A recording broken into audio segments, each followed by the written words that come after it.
And then he's like, I got to make that money now. Now I got to be in super shape. To be a high value man, the prerequisites for that, the barrier to entry, like the bar is set way high today. You got to make so much money that you basically make her irrelevant economically.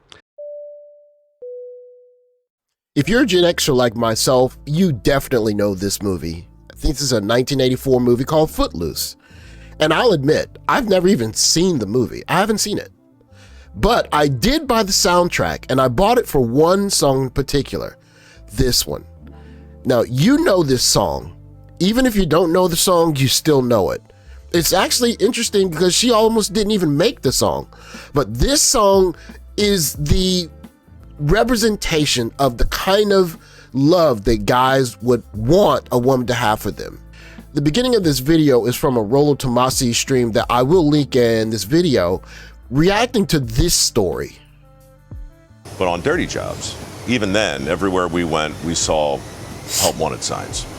It turns out dozens of real-life economists and other researchers have a possible explanation: a long-term decline in male labor force participation, or as one think tank summarized it, men not at work. This is a men problem by and large, right? Seems to be. Look back to the 1950s, and 98% of men in their so-called prime working years had a job or were looking for one. That number has fallen ever since. Okay, so I want to take a second and I want to just look at that graph. Take a look at that. That is 10%. A 10% drop. That means 1 out of every 10 guys that would have been working previously are just not in the workforce. That is a pretty big deal.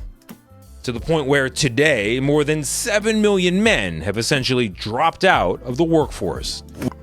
I want to talk about a couple of different things in this video, but I want to make this point here, just so anyone that hears it can understand. If you're a guy and you're in the workforce and you're battling and you're doing the thing the right way, you're earning legal income, you're working 2 or 3 jobs, kudos to you, because if we were born in a different generation, you would have met the barrier to be deemed a decent guy, a husband worthy. But we're in a different environment now where you could be a guy who's going to work making $50K and you're still a dusty. Oh, I know. It's y'all, black men, red pill, who's always talking bad about us, calling us modern women. We can't submit. Y'all niggas can't even pay a mortgage. So why am I talking about a song from 1985 in Denise Williams' Let's Hear It for the Boy? This is a New York Times article, Why Are Middle-Aged Men Missing from the Labor Market? Men ages 35 to 44 are staging a lackluster rebound from pandemic job losses despite a strong economy. And it continues with this family.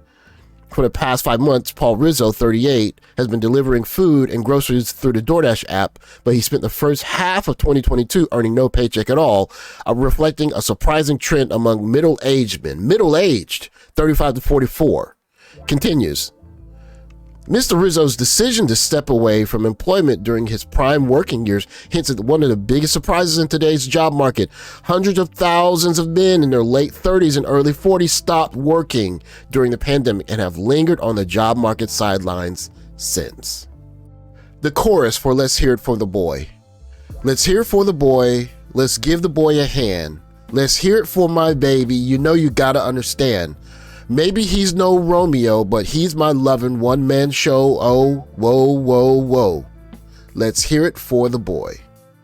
So what would be the reason that so many able-bodied men in their working prime are electing not even work?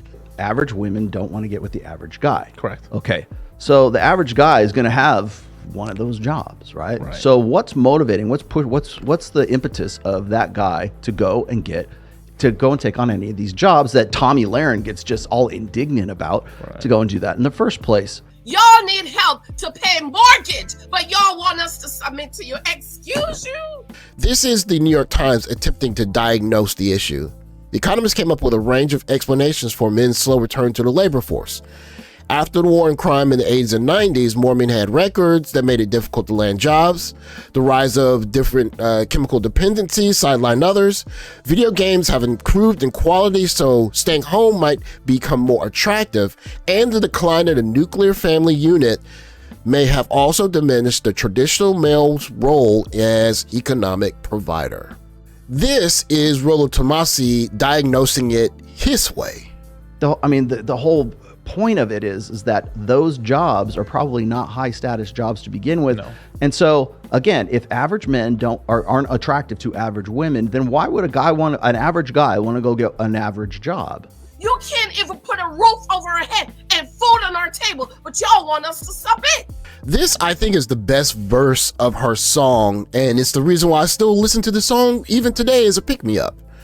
My baby may not be rich, he's watching every dime, but he loves me, loves me, loves me. We always have a real good time. Maybe he sings off key, but that's all right by me. What he does so well, makes me want to yell. Let's hear it for the boy. This is the chart from the New York Times article, and it shows the change in female participation in the labor force since February 2020. And you can see pretty much across the board, it's almost back to zero, or where it was, is languishing, if you will, a little bit at the high end at minus 0.7-ish. But if you compare that to the male graph, you see a distinct difference for guys 35 to 44. A lot of those guys, you're looking at minus 1.5%-ish of those guys never went back to work. And if you will, I call it maybe the Denise Williams effect, because they don't have the motivation to go back to work. If you look at it from the perspective that Rollo Tomasi would, these are guys who are fully able to work that are just saying, you know what? Nah, I'm cool. I'm not going back to work. The real question should be, if you found the most ideal guy, the guy who was the best, he just laid down the good D, and he was really you loved him to death, he ride or die. Like he was the one. You were really invested in this guy emotionally and everything else. Would it occur to you to quit your OnlyFans? Would it occur to you to take off your sexy pictures off of Instagram so that there's no confusion that you're out there advertising to get a better dude than the guy that you're with?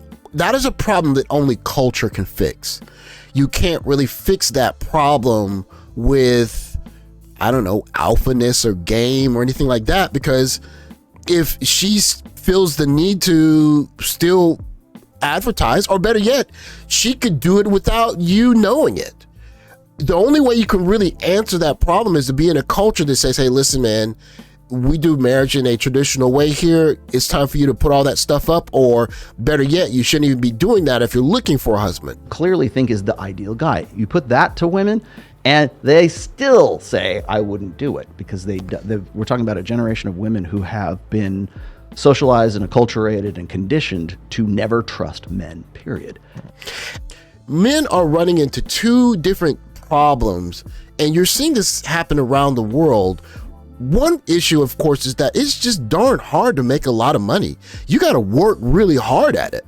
And of course, Rollo, he likes to talk about OnlyFans a lot. I think he's really, really fixated on that particular point of it. But even just if you just narrow it down to regular jobs, it's unlawful to work the same job with a guy and get paid less money. The company can't do that. So of course, in the relationship, here comes the second problem, is that if you're dating now on old order standards, the guy is supposed to make not only more money, but enough money to allow you to be traditional. When technically, if you both are working the same job, then it would be unlawful for you to be making more money than your spouse. And yet, in the same vein, by traditional rules, you're not quote unquote a man if you don't take care of everything, and you run into attitudes like this. It's y'all, black men, red pill, who's always talking bad about us, calling us modern women. We can't submit. Y'all niggas can't even pay a mortgage. Huh? Y'all need help to pay mortgage, but y'all want us to submit to you. Excuse you? You can't even put a roof over our head and food on our table, but y'all want us to submit and respect and honor. is y'all have this thing where because you have a D, y'all think we're supposed to submit and respect and honor. No, sir. You cannot play your role as a husband. So if you can't play your role as a husband, please tell me why you want women to submit to you and respect you and honor you. You got to make so much money that you basically make her irrelevant economically. My baby may not be rich. He's watching every dime. But he loves me, loves me, loves me. We always have a real good time. Maybe he sings off key, but that's all right by me. Because what he does so well, makes me want to yell, let's hear it for the boy. This is a quick message to guys, however much money you might be making from 35, 50K, 25K, six figures, however much you're making. If you're getting up and putting in the work and paying taxes and doing the things that enable society to move forward, I want to extend a hand of gratitude to you. And even as a motivational way of just saying, keep on keeping on, listen to this song. There is a woman somewhere on this planet that would have this level of appreciation for you. And this is why this is such a motivational song. This is a woman that's singing a thank you to an average guy that she admires. Now, it's unfortunate that that kind of is an admiration that's kind of lost, at least in, I guess, Western countries. But the thing is, a lot of passport bros are going to countries that aren't necessarily G20 countries. But if you do go to a G20 country, like maybe Japan or China, this is a problem even they're having. And you don't have to look very far to see that the country I'm in is having issues with families having kids. You know, it's historically really low. And a lot of that has to do with the same issues, is that you get two people making similar amounts of money. How do you do that? Like, how do you reward or motivate? Because this country here is racking their brains trying to figure out the same problem. That said, I want to just say, if you're a guy that's putting in the paces, doing the hard work, you're pushing the ball uphill, or the rock, if you will, kudos to you. Because right now we're dealing with a problem and nobody knows how to solve it. And really the only fix is culture. You have to move to a culture where maybe we are going to be the first people to feel it in the countries we're in. And so we're going to other countries. But even if we go to other countries that are developing, our children are going to face the same issue. How do we solve that? Look to our little girls and say, hey, listen, however much money you're making, that's cool and all, but your little behind needs to find a man. And when I say man, I don't mean a man just so he can pay for all of your stuff. I mean a man that can help you ground your emotions, a man that can lead a family, a man that can teach your boys how to be men. A lot of things that have been discounted in current day culture that men bring to the table. Only culture can fix that. Thanks for watching. Like, subscribe, comment below, and I'll catch you guys in the next video. Take care, guys.